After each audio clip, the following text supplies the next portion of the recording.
Moment of truth. Ito na po ang ating ginisang cabbage.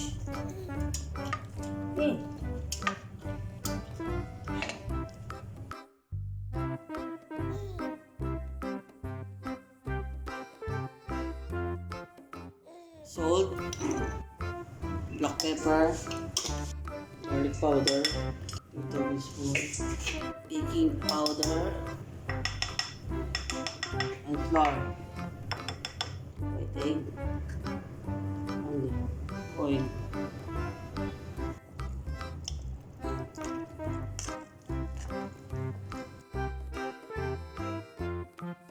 Hi everyone, magluluto po tayo ng ginisang pechay, Pilipino my version. Iano muna natin ating mga manok. Ito.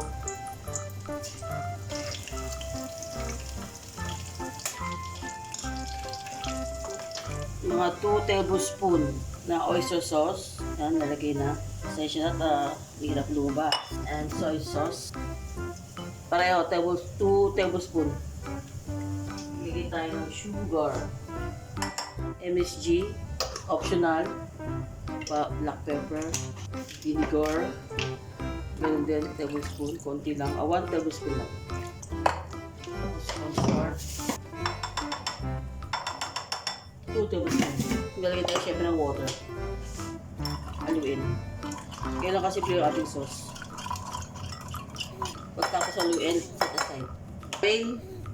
Ghee po ang gamit ko din eh. Ghee. Natalod ako gumawa ng oil sa aming pantry. Kaya kung available din sa harapan ko, yun lang ginamit ko. Joke lang.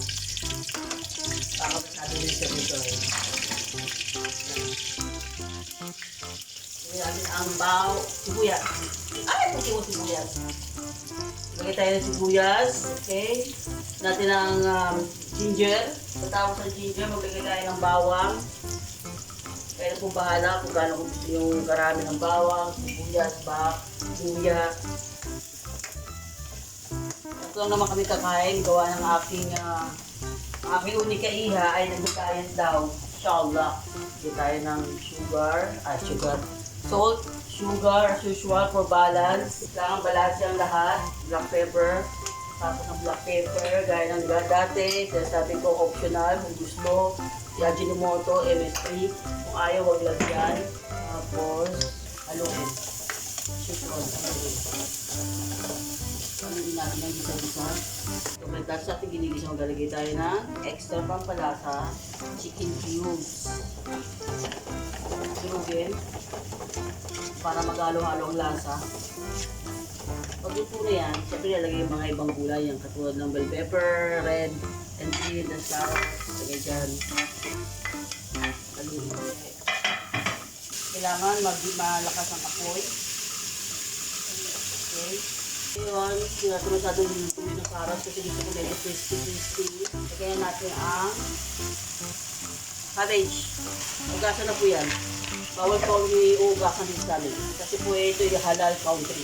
Baka mabaladiya kami. So, kailangan lahat ay nauugasan. Mapa-restaurant, mapabahay. Joke. Pero lahat po yung malinis na. Kaya kalma kayo dyan.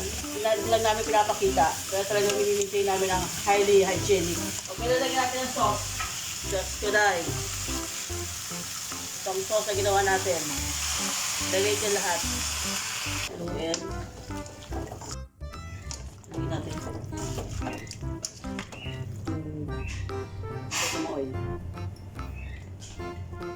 Moment of truth. Ito na po ang ating ginisang cabbage.